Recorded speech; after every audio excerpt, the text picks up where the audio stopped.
Jaya Srila Prabhupada Ki Jai.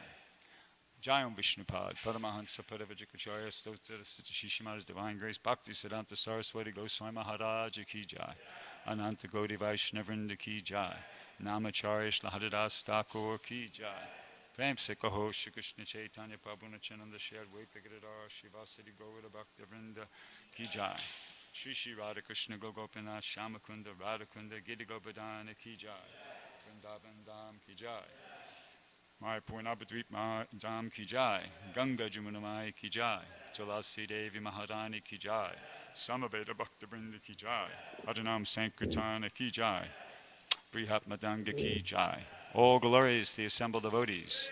All glories to the assembled devotees. All glories to the assembled devotees. All glories to Sri Sri Guru and Gauranga. All glories to Srila Prabhupada.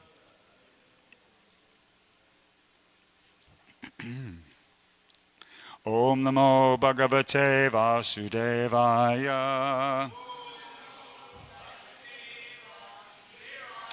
Om Namo Bhagavate Vasudevaya. Om Namo Bhagavate Vasudevaya. So reading from Srimad Bhagavatam, first canto, chapter 17, text 24. Yeah. Tapasocham daya satyam. Tapasocham daya satyam. Iti pada krite krita. Iti pada krite krita. Adharmam shaistrayo bhagna. Adharmam shaistrayo bhagna. Smaya sangha madaistava. Smaya sangha madaistava. Tapasocham daya satyam. Iti pada krite krita. Adharmam saistrayo bhagna. Smaya sangha madaistava. Others?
Vaishnavis?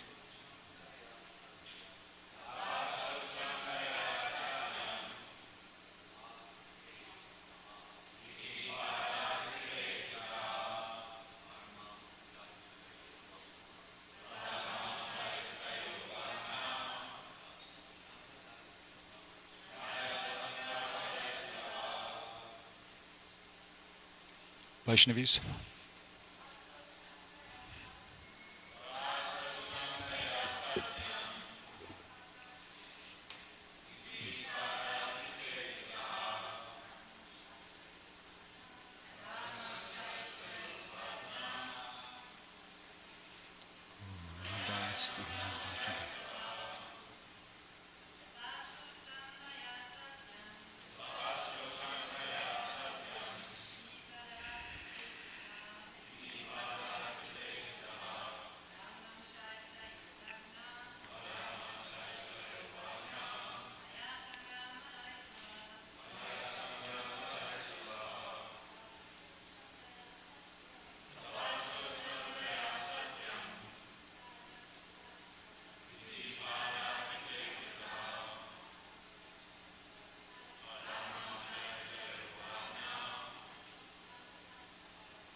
Tapa, austerity.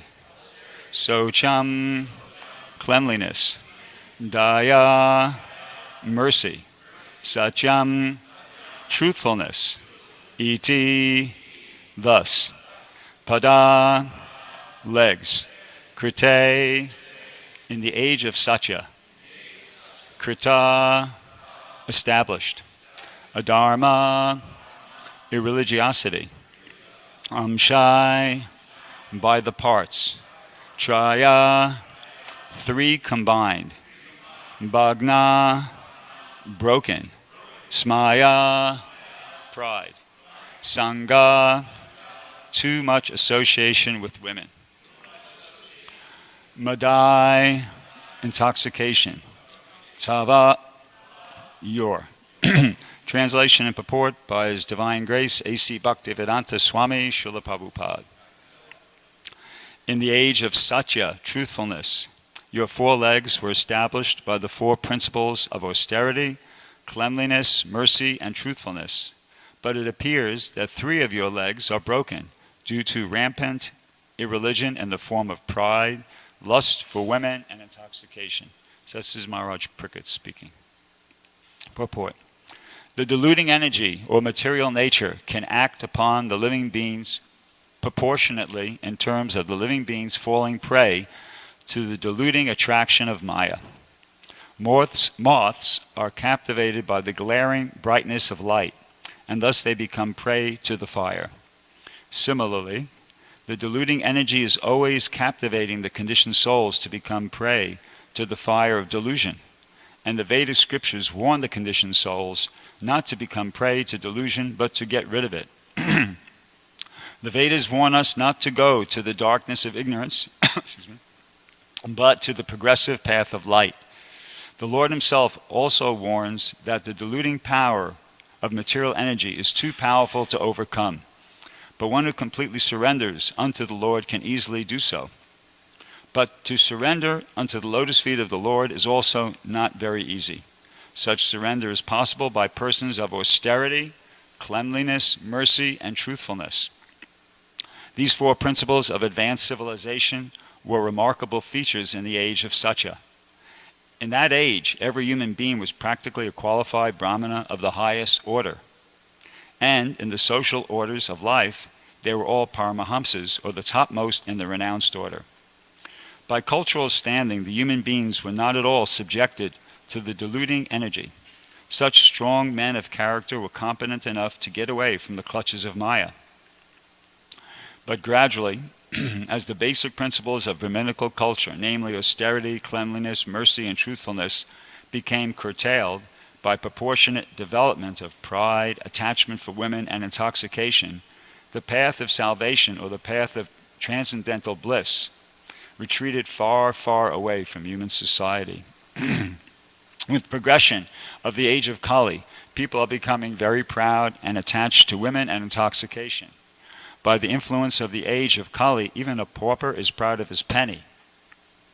The women are always dressed in an overly attractive fashion to victimize the minds of men. And the man is addicted to drinking wine, smoking, drinking tea, and chewing tobacco, etc. All these habits, or so-called advancement of civilization, are the root causes of all irreligiosities, and therefore it is not possible to check corruption, bribery, and nepotism. Man cannot check all these evils simply by statutory acts and police vigilance, but he can cure the disease of the mind by the proper medicine, namely advocating the principles of Brahminical culture, or the principles of austerity, cleanliness, mercy, and truthfulness. Modern civilization and economic development are creating a new situation of poverty and scarcity, with the result of blackmailing of the consumer's commodities. If the leaders and the rich men of society spend 50% of their accumulated wealth mercifully for the misled mass of people and educate them in God consciousness, the knowledge of Bhagavatam, certainly the age of Kali, will be defeated in its attempt to entrap the conditioned souls. Did I read that correctly? If the leaders and the rich men of the society spend 50% of their accumulated wealth mercifully for for the misled mass of people and educate them in God consciousness, the knowledge of the Bhagavatam. Yeah. Certainly the age of Kali will be defeated in its attempt to entrap the conditioned souls. We must always remember that false pride or too high an estimation of one's own values of life, undue attachment to women or association with them, and intoxication will divert human civilization from the path of peace, however much the people clamor for peace in the world. The preaching of the Bhagavatam principles will automatically render all men austere, clean, both inside and outside, merciful to the suffering, and truthful in daily behavior. That is the way of correcting the flaws of human society, which are very prominently exhibited at the present moment. Om Gyanantimiranda Jananjana Shalakaya Chakshur Militam Yena Tasmai Shri Gurave Namaha Shri Chaitanya Manobishtam Stapitam Yena Bhutale Swayam Rupa Gadamayam Dadati Swapadantikam. So when I was standing at greeting the deities this morning, Bhrgupati Prabhu came up to me and said, what do you got for us today? I said, no, nothing. He said, come on, I know you have some quiz or some story or something. So I really didn't, but anyway, I saw Sudarshan came today, and inspired by his presence, I attempted to compose a little song. It's on this point that Prabhupada makes in the purport. It's this sentence is kind of the inspiration. It says, the women are always dressed in an overly attractive fashion to victimize the minds of men. So it's dealing with that. And the setting is the setting is two devotees are on Sankirtan. And there's the van leader and a new devotee. And they're at a place like a concert, Huntington Beach, for the surfing competition, something like that. So the new devotee is kind of getting all mental because, to go out and distribute the books because of what's going on out there. So the Sankirtan leader has to preach to him. So this is a song. It's actually an attempt at kind of like a rap. And it's my first attempt. So I hope it goes off okay. And you're going to have to excuse me because to do this, I'm going to have to assume a totally different kind of persona. Okay. To do this, but I'll try. Okay. I hope Sudarshan can give me the last name. Okay. Yo, Das, the homies got our back. Yo, Das, the homies got our back. Let's do this, not like Buddhists, because there's really nothing to this, and I know you can do this. Let's distribute to the women who don't know how to dress, being caught up in a society that's really quite a mess. So say sober, don't roll over, overwhelmed by the attraction. Do the order of your guru, don't be victim of distraction. Yo, Das, the homies got our back. Yo, Das, the homies got our back. That's all I was able to get together. But the explanation of that is, Yo, Das, Yo is like, hey, listen up. And Das is, the Sankirtan devotees, they call each other Das. Instead of dog, Das. We Krishnaized it. And the homie is Krishna, and the homie got our backs. And it's basically what the Sankirtan leader is saying is that, hey, don't worry, Krishna's protect us. You just take shelter of Krishna. Krishna's going to protect us. And, basically he's preaching to him. You got the rest of it, the lyrics are pretty self-explanatory. But anyway, Archita.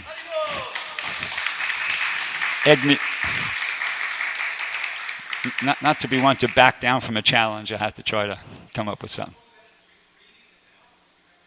I had a couple lines already, but I had to fill in a bit more. I had the refrain was going through my head, but I couldn't really feel it. Anyway, so as far as today's purport goes, Prabhupada says, the deluding energy of material nature can act upon the living beings proportionately in terms of the living beings falling prey to the deluding attraction of Maya. So that reminds me of, as Guranga Prem would always say, that reminds me of the verse in the Bhagavad Gita, Yayatam mam papajante tam sataiva bhajamyam. Krishna says, as they surrender unto me, I reward them accordingly. So the opposite of that would be true too as well. As they defy me, because that's what's being described here, Krishna punishes the living entities accordingly. And it's being described here that the moths are captivated by the glaring brightness of light, and thus they become prey to the fire. Similarly, the deluding energy is always captivating the conditioned souls to become prey to the fire of delusion. So it's that captivating, deluding energy is there, and Krishna warns in the Krishna explains in the second chapter of the Bhagavad Gita how it works, and he explains Jyato Vishayan Pumsam Sangat Teshu Pajayate Sangat Sanjayate Kama Kama Krodha Pajayate, that by contemplating the opposites of the senses one becomes attached. From such attachment, lust develops. From lust, anger arises, like that. So, the human form of life is a life of responsibility. It's a life of responsibility. You're actually supposed to do something. When the soul comes to the human form of life, the business is atato brahma gigyasa, which from the Vedanta Sutra, now is the time to inquire about the Supreme. You see? So you got to do that. If you don't do that, then you're not a proper human being. Just like, to give an example, imagine you saw a bird. You're down at the beach or something like that, and you saw a bird, and it was, and there was a cat coming towards it, getting ready to chase it, because they're prey for a cat, and the bird just ran along the beach, and just ran, and it didn't bother to kind of use its wings and fly. And what would you think? You would think, dumb bird, use your wings. You're a bird, you got wings, you got to use them, right? If you just run, of course you're going to get caught by the cat. So it's the same thing. It's a human form of life, as stated in the 6th canto of the Srimad Bhagavatam, 6th canto, chapter 6, text 42, states, from the womb of Matrika, the wife of Aryama, were born many learned scholars.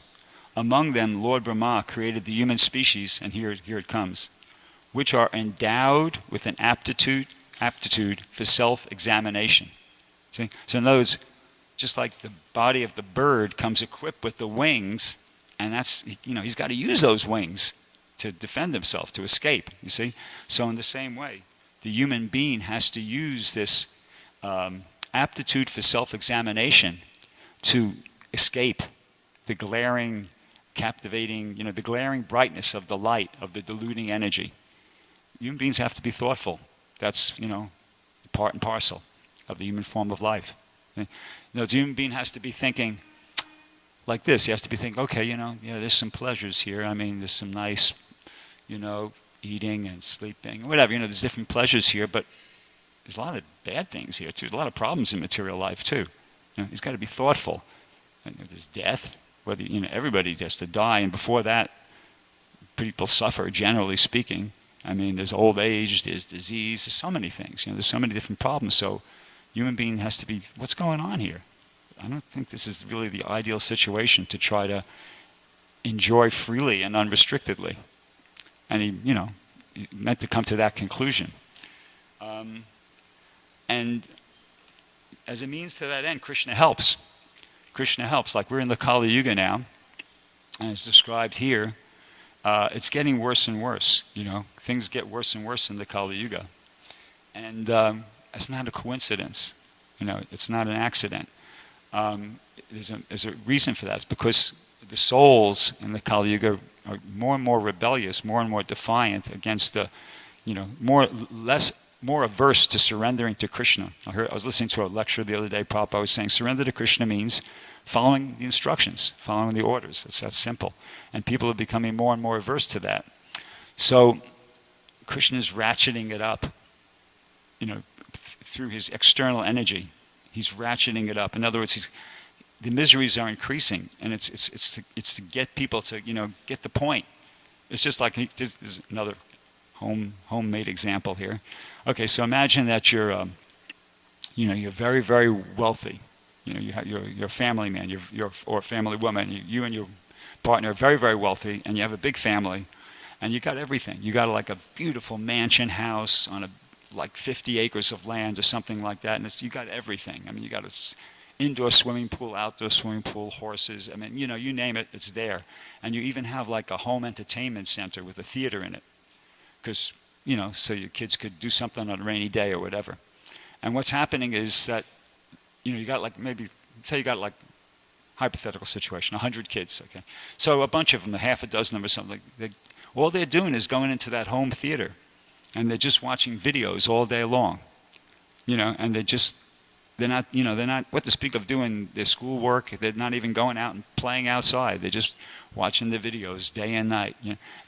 So at first you tell them, hey, I don't know if that's, because you're the parents, you got to direct and instruct. So you explain to me, I don't know if that's the best idea.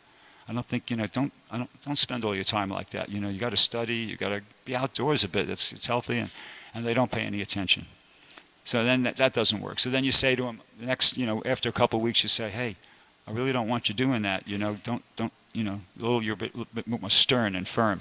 Don't do that. If you do that, we're going to have to, cut your privileges, and, you're not going to be allowed to go in there except on the weekends and like that. They don't listen. So then, what to do next? Well, it comes to the point, maybe, and it gets progressive, but it comes to the point where you tweak what's available for them to watch. You put in all really these horrible horror videos and stuff like that is going to scare the heck out of them and things like that. So when they go in there, they don't have a pleasant experience. You see? So that because they're having such an unpleasant experience watching those, they realize, let me out of here. So something like that. Krishna's in the Satya Yuga. We just were hearing that everybody was Brahminical, Paramahamsa. They weren't suffering like dogs and cats. The people in the Satya Yuga, they were, enjoying life. But it's okay because they were intelligent. They were God conscious. There's nothing wrong with being happy. The mode of goodness is characterized by a sense of knowledge and a sense of happiness. So people in the mode of goodness are happy.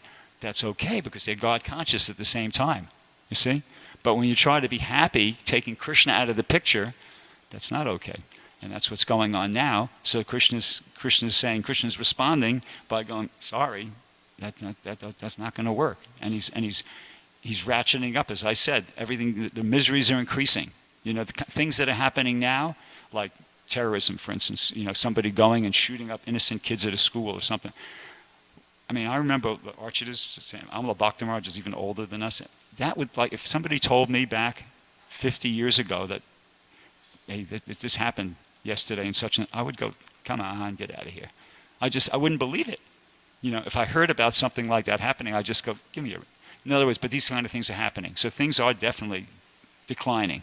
The human society is kind of going downhill as Kali Yuga progresses. And that's Krishna deliberately doing that to so that people get the message, which is get serious, get to use your human life for what it's meant for. But unfortunately, people, for the most part, are not getting the hint. Because why? Because they're mad. They just sense gratification, like the Prabhupada gives an example here about the moths. They're captivated by the glaring light. They're just deluded. See? So in the same way, Lord Rishabdev says, Nunam pramate kuruteva karma, yadindriya pritya apranoti, natsaru manye yato atmanoyam asanapi kleshada ashadeha. He points out that people are mad. They're mad for sense gratification. And due to being mad, just like the moth is mad about that light. He knows. Well, I don't know what the moth knows and what the moth, but he just goes right into that light, and all the moths die like that. So in the same way, despite the fact that as people can see that other people are pursuing sense gratification, and it's not working out, but they're so mad. It's such a maddening thing that they can't help themselves practically. And so it's very powerful. It's very powerful. And Krishna warns against it. In the Bhagavad Gita, Krishna says there are 3 gates that are leading to hell: lust, anger, and greed. And he goes, every sane person should avoid them. So all the warnings are there, but the madness is to, how would you say it? It's developed to a very high degree, to the point where we think that 2 points. One is we think that we're going to live forever, generally speaking.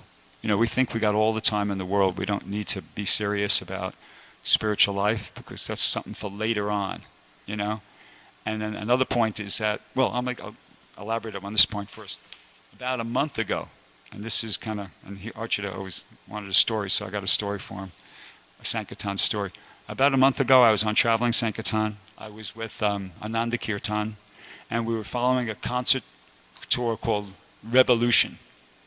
And anyway, so we had an off day, and we wound up in San Luis Obispo. So I was distributing on the street in San Luis Obispo, just on the main shopping street. And I'm distributing, and some guy comes walking towards me. He looked like he was about my age, dressed, nicely, a lot of hair. And I approached him with the book, and I can't remember exactly how the exchange went, but the gist of it was I approached him, and he kind of went, "Oh, he said, I've read those books, I've read those books." And then I looked, and he had neck beads on. And I said, "Oh." He said, "Yeah." I said, "I'm a devotee." And I didn't recognize him. But he said, "Yeah, I'm a devotee." I said, "Oh, really? Well, what's your name?" And he said, "Ram." It was Abhiram, the devotee who was mentioned just not this morning, but I think it was yesterday morning. Ram Abhiram. Ram Das Abhiram. He's an artist, and I'd heard of him, of course, for many years. He's a famous ISKCON artist, but and I'd seen pictures of him, but I never met him, even though we're God brothers and we both come from the East Coast. But there's a lot of devotees. You don't meet everybody. So we started talking, and I said, "Oh yeah, I've seen your artwork. It's really good." Blah blah blah. And we were just I asked him about his association with Prabhupada. He told me all these stories, which I can't remember, to be honest with you. And I don't know. He didn't do a Prabhupada memory, so I hope that he recovers and they're not lost forever. Or he's not lost to us. But anyway, so we were talking for about a half hour, and, Krishna Katha. And then his wife was also there, Dhriti. And so, he spotted her and he waved over, and she came over. And same thing, I knew of her. I knew who she was. She joined in Brooklyn Temple, which is where I joined. But, never really interacted with her. I know she worked under Mother Jadharani and like that. So we talked, and she came over and we talked for another 15, 20 minutes like that. And then, it was really nice. And then when I got back to the van, I told Ananda Kirtan, "Hey, I met these two devotees," and I mentioned the name. And when I mentioned her name, he said, "Really?" I said, "Yeah." He said, "Wow." She said, "She's like one of the best artists." And he went on Google and he typed in her name, and he showed me the paintings she had done. And I went, "Wow." They were like incredible. I don't know if you've seen her paintings. They're like, they're incredible. She was super empowered. And anyway, point being that there I was talking with him. On the street, we're just standing there. He looked like he was in perfect health. He didn't mention anything about any health condition or anything like that. And then, then yesterday morning, I hear the announcement, and they announced that he was in a coma. So we're thinking we've got forever. Not only do we not have forever, we're definitely going to die, and it's obvious, and we don't know when that could happen the next moment. To anybody. I don't know how an aneurysm works, but I can imagine that he was just there. One moment he was perfectly fine, then the next moment, boom, the thing hit and he's out. And who knows what's going to happen. So it's really a big illusion to think that, not be serious and not utilize our time in a serious way, because we really don't know. You hear this. I know I'm not the first person that's said this in a class, but you really don't know how much time we have. Okay, that's one point. Another thing is, and I forgot my book to bring this point, that people are so addicted, so intoxicated by this, material sense gratification, that they actually concoct philosophies to allow them to enjoy freely. And the the current Darwinian evolution, physicalist mechanism, it's actually a philosophy that's concocted to justify or facilitate a desire to have unrestricted sense gratification. See, here in today's purport, we're hearing about, because they have, not only do they have a totally different picture of history, they have a totally different understanding of reality, and it's all very conveniently been arranged to facilitate that they can pursue unrestricted sense gratification without feeling any guilt. And I'll explain. The Bhagavatam is describing how human society used to be very elevated. If you go back, this is like, time is cyclical, so it's Satya, Dwarpa, Treta, Kali, except for this particular round of millenniums, Dwarpa and Treta were, reversed. But generally, so it starts off in the beginning of Satya Yuga, you have the Paramahamsas, the most elevated people, and then it declines until the end of Kali Yuga, where everybody's so degraded that Kalki comes, right? And he just wipes everybody out. But the picture of reality or history that we get from modern Western society is that human society is on the way up. Human beings used to be primitive. And, we're developing, we're getting more intelligent and more civilized and more this and more, we're going up, right? And that goes very nicely, right? And Archit is shaking his head, no, that's not what's happening. And yeah, that's not what, but that goes very nicely with the idea that life in general is kind of going up, because their idea is that, everything starts off from this singularity, the point, and somehow or another, you have some stuff and it interacts and some life comes about somehow due to random combinations of chemicals, molecules, and that develops, and finally it comes to the point where you have some living single cell living entities, and they develop into multi-cell living entities, and then at some point consciousness starts to emerge, develop within some living entities, and then you have human beings, right? But then it makes the point, but then the conclusion of that whole way of philosophy, which is, it's everything's coming from matter, everything's going up from matter, and consciousness is basically a byproduct of a mature stage of biochemical development. So the conclusion of that is that when you die, that's the end of everything. It's over. There's nothing survives the death of the body, except the body, the matter of the body, which decomposes and but there's no consciousness, no personality that survives the death of the body. So that's a concocted philosophy. It's a concocted philosophy. It's directly and diametrically opposed to the worldview or the understanding of life that we get from the Bhagavatam. And fortunately, there's even good quality empiric evidence for those who desire to avail themselves of it that it's not true. There's children who remember their past lives, who can come forward with information that, according to ordinary means, there's no way they could have known. And there's studies of people who are medically dead. They have no respiration, no heartbeat, no brain waves, and they have an operation. And after the operation, during that period when they had no breathing, no heartbeat, no brain waves, meaning no experience. When you don't have any brain waves, that means you're not experiencing anything where you couldn't be, you shouldn't be. They come back and they describe everything that went on during the operation at a time when they were medically or clinically dead. So consciousness does survive the death experience. So therefore that whole theory, the philosophy, is just bogus. It's just bogus, you see. It's a concoction, as we started off by saying, to allow them to, just and try to attempt to enjoy unrestricted sense gratification. So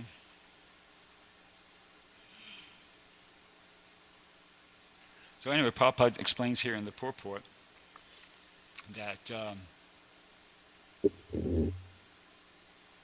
he gives a solution. He says, the Lord himself also warns that the deluding power of the material energy is too powerful to overcome, but one who completely surrenders unto the Lord can easily do so. But to surrender unto the lotus feet of the Lord is also not very easy, etc. But that's the solution to the problem, to surrender unto the lotus feet of the Lord. That famous verse from the 7th chapter of the Bhagavad Gita. Prabhupada's obviously referring to that. Daivahi eshu gunamayi mama maya dadache amamevi papajante mayami tam tirantite. So, this divine energy of mind, consisting of the three modes of material nature, is insurmountable, but one who surrenders unto me can easily cross beyond it. And so we have to understand what surrender is, because as stated in that verse, it's by surrender that we're going to cross beyond the modes of material nature. So what is that? What is that surrender? So that surrender is the process of bhakti yoga as given to us, the instructions by the instructions of the spiritual master. And it's really important to clearly understand what it is and what it isn't. See? For us, it's Shravanam, Kirtanam, Vishnu, Smaranam, Padasevanam, Archanam, Bandhanam, Dashyam, Sakyam, Atmanivedanam. Nothing else. When you go out, when you go outside and you talk to people who aren't devotees already, and you talk about meditation and yoga, to them that means like that. And it's like they don't have the idea that spiritual life is hearing and chanting about Krishna. They have a total different idea. So I was thinking about that, a little bit, and I just was reflecting about the 6th chapter of the Bhagavad Gita. Because Arjuna is talking with Krishna. So in the 6th chapter of the Bhagavad Gita, Krishna outlines the Astanga, Dhyana Yoga system. And he describes it to Arjuna. He actually never at any point directly tells him, you should do this. If you read the translations, Krishna's always saying one should, a yogi does, but he describes it to him, all the different things that the Astanga yogi do. And then about 2/3 of the way through the chapter, Arjuna goes, Krishna, I don't know, it sounds kind of really difficult and impractical. I don't know. He raises that doubt, and then Krishna responds to him and says, no. Constant, practice and detachment, you could do it. You could be successful.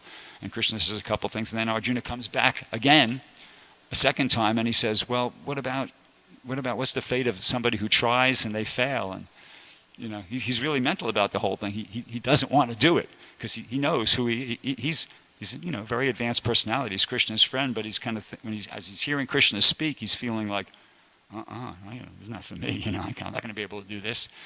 So he raises that second down, and then Krishna says some more things to try to, But then finally Krishna says something that when Arjuna hears it, I'm sure, I can imagine he just probably went, thank God, literally and figuratively. He hears, Krishna says, Yoginam api sarvesham madgatenan taratmana shradavan bhajate yomam sa me yuktatamomataha. Of all yogis, he who abides in me with great faith, worshipping me in transcendental loving service, is most intimately united with me in yoga and is the highest of all. See, so in other words, basically what he's saying, because Arjuna can read between the lines, so Krishna's telling him, don't worry, you don't have to do that. You're doing a different type of yoga. You're a bhakti yogi. You're the greatest, actually. You're better than all these people who have to do that. What you're doing is better. How's it go? You engage in intimately united with yoga, engage in transcendental loving service, is most intimately united with the yoga. So Arjuna has already surpassed that yoga system, according to Krishna. Krishna's very certifying that. So that's important for us to understand that that's not our yoga system. We're not meant to do that. And I know everybody here knows that, but I'm just elaborating upon it. And people somehow or another, I don't know how it kind of has come about out there, but most people, when they hear about transcendental meditation, they're thinking this. They're thinking, I don't know what exactly they do. If when but they're thinking they could just kind of like sit in that posture, and I don't know what goes on in their mind, but it's going to help them progress to some more enlightened state. But that's not for us. That's not the process. That's not the process. I mean, it's not that process is bogus. It's not totally bogus, but it's not for us. It's not meant for this age. It's not meant for human beings in this age.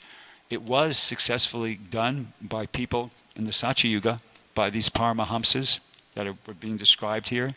Paramahamsas, the topmost transcendentalists, they lived for 100,000 years. They were able to spend, and they were really in the mode of goodness, right? They had a really long life. They're really in the mode of goodness, and they did it for 60,000 years. So they could do it successfully, right? They could actually do that type of yoga and, do it successfully. Another example of somebody who's able to do it successfully was Srila Vyasadeva. If you read carefully the Srimad Bhagavatam in the 5th chapter, 1st canto, let me see if I can probably find it really quick.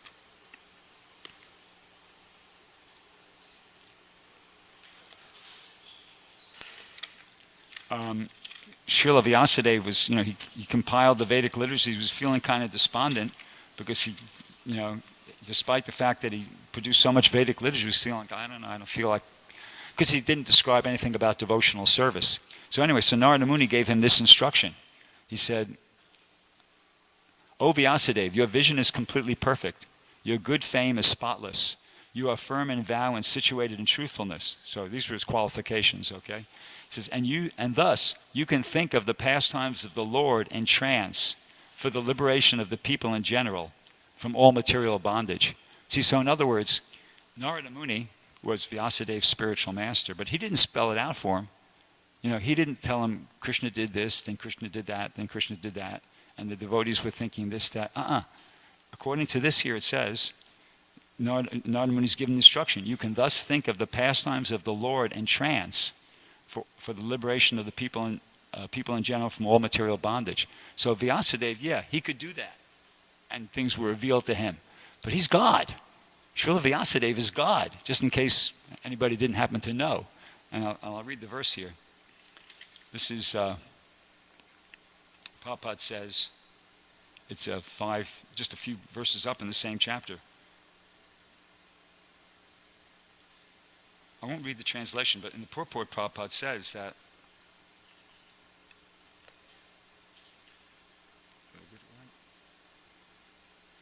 it's 521.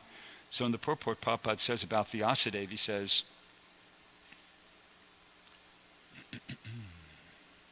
Lord Sri Krishna, Lord Sri Ram, and Lord Sri Chaitanya Mahaprabhu, all incarnations of Godhead, accepted formal spiritual masters, although by their transcendental nature, they were cognizant of all knowledge. So in the same way, he's making an analogy here that Vyasadeva also accepted Narada Muni as a spiritual master. It says, in order to direct people in general to the lotus feet of the Lord, Sri Krishna, he himself, in the incarnation of Vyasadeva, is delineating the transcendental pastimes of the Lord. So, just to, reword that sentence, in order to redirect people in general to the lotus feet of himself, Lord Krishna incarnates as Vyasadeva, and he's delineating the pastimes of the Lord. And elsewhere, Srila Vyasadeva is referred to as here it is, it's in the translation. Your goodness has perfect vision. You yourself can know the supersoul personality of Godhead because you are present as the plenary portion of the Lord. Plenary means absolute, unqualified, full. So in other words, the statement of the Bhagavatam is that Srila Vyasadeva is Krishna. He can do that. That process is okay for him, but not for the average Joe, right? And let's see, there's one more kind of point leading on from that I wanted to make.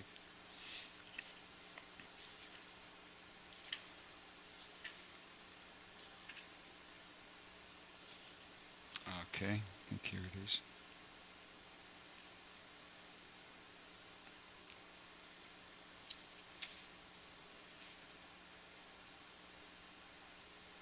Here it is, okay. So in chapter 7, text 6, it says the results of Vyasadeva's meditating. It says, so Srila Vyasadeva saw the all-perfect personality of Godhead. So when it says he saw, S-A-W, he realized. It's just like a very simple one-word way of saying, this is what he realized. He did his meditation, as instructed by his spiritual master Narada Muni, and he saw the all-perfect personality of Godhead. This statement suggests that the complete unit of the personality of Godhead includes his part and parcels also. He saw, notice he realized, therefore, his different energies, namely the internal energy, the marginal energy, and the external energy. He also saw his different plenary portions and parts of plenary portions, namely his different incarnations also. And he specifically observed the unwanted miseries of the conditioned souls who were bewildered by the external energy. So he did the meditation as instructed by Narada Muni, and he realized all those things. And then it goes on to say, and at last he saw the remedial measure for the conditioned souls. And this is where we come into the picture, where the conditioned souls, the remedial measure for the conditioned souls is, he says, namely, the process of devotional service. It is a great transcendental science and begins with the process of hearing and chanting the name, fame, glory, etc. of the Supreme Personality of Godhead. So when I read that, this is conclusive evidence, Okay, meditation is there. It's not bogus totally, but it's for very elevated Paramahamsas, Vyasadeva, the Supreme Personality of Godhead. But the remedial measure for the conditioned souls is the process of devotional service, beginning with the process of hearing and chanting the name, fame, glory of the Supreme Personality of Godhead. So just, so everybody could be really clear on that when you meet all these people out there and they're thinking that, no, they can't meditate. That's, they're not qualified. They don't have the lifespan, they don't have the qualities, the sattva gun. It's just a farce. In this day and age, it's a farce. I don't know what they, you might get more relaxed or something like that, but as far as getting spiritual realization or enlightenment, forget it. The process is, as described here, devotional service beginning with hearing and chanting the name, fame, glory, etc. of the Supreme Personality of Godhead. So I'll stop there. Does anybody have any questions or comments? Radha Krishna.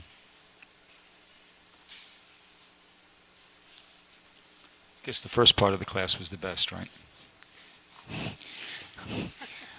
The rap. Hare Krishna Prabhu, thank you as Yeah. usual for a fantastic class. Thank you. Prabhu, Srila Prabhupada mentions that in order for a person to surrender, reach to the platform of surrender, he or she needs to follow the four principles of religion that was fully manifest in Satya Yuga and gradually diminished until where we Yeah. are right now. So the question arises that we are the same spirit souls that inhabited the Satya Yuga. We are the same Paramahamsas. Possibly. That degrade, the gradual degradation, Possibly. You don't know that. They might have achieved perfection and gone So back home. where we at the time that Satya Yuga? Who knows? This there's a spirit soul. The spirit soul can take the body of an atom.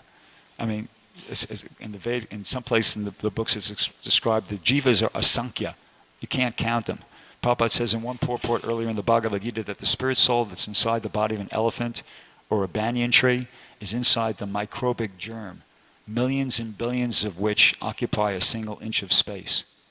So it's like inconceivable. There's so many spirit souls. We can't say that we're the same spirit souls that were here earlier on. So what about like after Kali Yuga for the next Satya Yuga?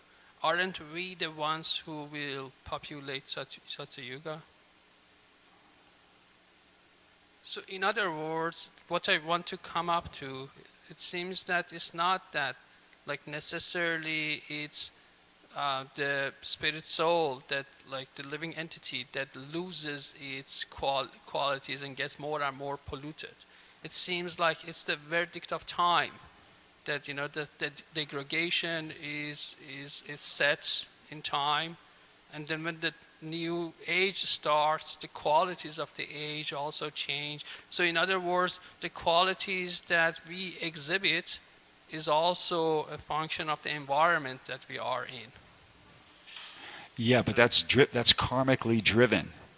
It's not accidental. It's not like because you're here now and then you just hang in there and you're going to have good qualities when the Satya Yuga comes around. It's all karma driven. In other words, Krishna has got a program that's general and individual simultaneously. And every spirit soul is getting managed according to what he deserves, what he needs to make progress on his path. I'm adding another factor, kala, time. Okay. Right? I'm not talking about karma, I'm talking about kala. Right? That the same as Kali Yuga living entity with no good qualities, right, goes to Satya Yuga and has all the good qualities.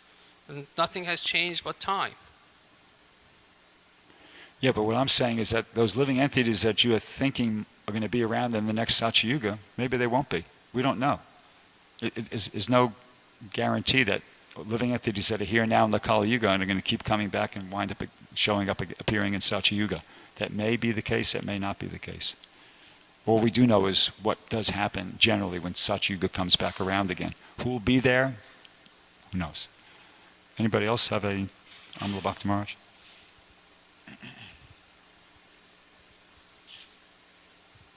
I'll try to be as brief as possible. You had mentioned in the course of your talk the principle of surrender, that it's a very important principle. In fact, it's one of the most important principles in order to achieve true God realization. So I just would like to make a note, the way it's generally defined in the Nectar of Devotion and in the Sharanagati, which means surrender. So in Sharanagati it's mentioned one should accept whatever is favorable for discharging devotional service. One should reject whatever is unfavorable for discharging devotional service. One should believe firmly that the Lord will always protect his devotee. One should feel dependent upon the mercy of the Lord. One should have no separate interest besides the interests of the Lord. And one should always be meek and humble. So those 6 are very, very important to achieve the higher goal, to achieve pure sattvic bhav, to achieve love of God. That's all. Thank you. I agree. Archita. Regarding Radha Krishna Prabhu's question, which is very intelligent, very nice question, but Krishna doesn't interfere with your minute independence. At the end of the entire creation of the material world, everything is brought into the body of the Mahavishnu. And then when it comes out again, you come back exactly with the desires that you had when it ended. So if you had a doggish desire when the whole thing ended, when you come back out, you become a dog again because you have that desire. It's not that because you went in the body of Mahavishnu, you come out as a Paramahansa. It's clearly stated that the next creation, you take up whatever position you deserve and desire. That's how it works. So just because Kali Yuga ends doesn't mean that everybody becomes Paramahansa in the next age. You could come out as a dog or a deer or a bird or whatever, depending on what you deserve and desire. It's not that everybody who ends the Kali Yuga is born as a Paramahansa human being in Satya Yuga. It doesn't work like that. Where do the deer come from in Satya? Where do the snakes come from? Those life forms are all there. So it depends on what the living entity deserves and desires. It's not that Krishna forces you to be a Paramahansa in the next age. Anyway, I'd like to thank everybody for hanging in there. Grantaraj Srimad Bhagavatam Ki Jai, Srila Prabhupada Ki Jai.